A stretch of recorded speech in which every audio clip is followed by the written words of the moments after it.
Барлықтарыңызға қайырлы күн. Мен бүгін сіздерге салық есептілігін, яғни салық декларациясын тапсырғаннан кейінгі уведомлениеге разбор жасап беремін.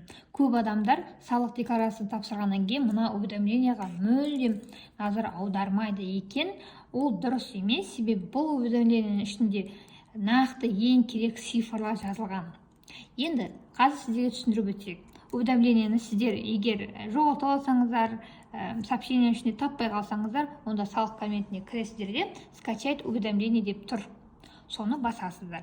Енді уведомлениеде сізде ең бірінші сіздің жаңағы салық есептіліктеріңіздің характеристикасы кетеді, яғни бұл жерде иіндеріңіз, ибаларыңыз аттары, қандай форма, период, жаңағы қандай салық органына тапсырдыңыз, сол код мына жерде шығып тұрады. Келесі, мына жерге назар аударсаңыздар, міндетті түрде егер сіз салық есептілігін тапсырған болсаңыз, онда сізде принято деп шығады. Ол полностью отработкадан өткеннен кейін сізде разнесена деп шығады. И мына жерде датасы шығады. Келесі, ең маңыздысы міне мына кестеге назар аударыңыздар. Мұнда КБК номер бірінші жазылады. КБК номер дегеніміз код бюджетной классификации. Яғни кез келген бюджетке біз платеж төлейтін болсаңыз, оның міндетті түрде КБК номері болады. Ол номер негізі 6 саннан тұрады. Ең бірінші бізде КБК 101-202. Бұл яғни ИП-ға төлейтін ИПН, индивидуальный подоходный налог. Бұның төлеу мерзімі міне сіздер жазылып тұр. 26 ақпанға дейін. Суммасы, мына жерде ИПН-нің суммасы 49.036 теңгені құрайды. Яғни біздің түсінгеніміз, біз ИПН-ді, яғни коды 101-202 болатын ИПН-ді 26 ақпанға дейін 2024 жылға төлеуіміз керек 49.036 теңге. Келесі 103-101, бұл бізде социальный налог. Онда төлеу уақыты 26 ақпанға дейін. Суммасы мына жерде жазылып тұр. 34.336 теңге. Келесі, бұл бізде правительстволық граждан, яғни үкіметке төленетін ақша, бұл жерде пенсионный взносы, оның коды 901-101. Яғни, енді мына жерге назар аударсаңыздар, бізде пенсионныйды біз ай сайын төлейміз, және келесі айдың 25-не кешіктірмей төлейміз. Яғни бұл июльда төлеу керек болатын пенсионныйдың суммасы.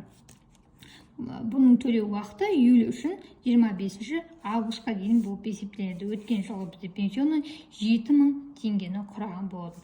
Ары қарай осылай кете береді. Мынау июль үшін платеж, мынау август үшін платеж, мынау сентябрь үшін, октябрь үшін, ноябрь үшін, декабрь үшін платеж. Декабрьдікі 25 январға дейін төлеу қажет деп тұр. Келесі бізде 900-101, бұл деген социальный отчисление. Яғни социальный отчисление сіз қай айға, яғни қай датаға дейін төлеуіңіз қажет, соны жазылып тұр. Яғни социальный отчисление, пенсионный, олардың да төлеу даталары бір-біріне ұқсас болып есептелінеді. Яғни бұл деген сіз қанша начисление жүргізесіз, жаңа декларацияда бізде доход для начисления налогов деген бар ғой, для начисления заработной платы, сол сумма шығады.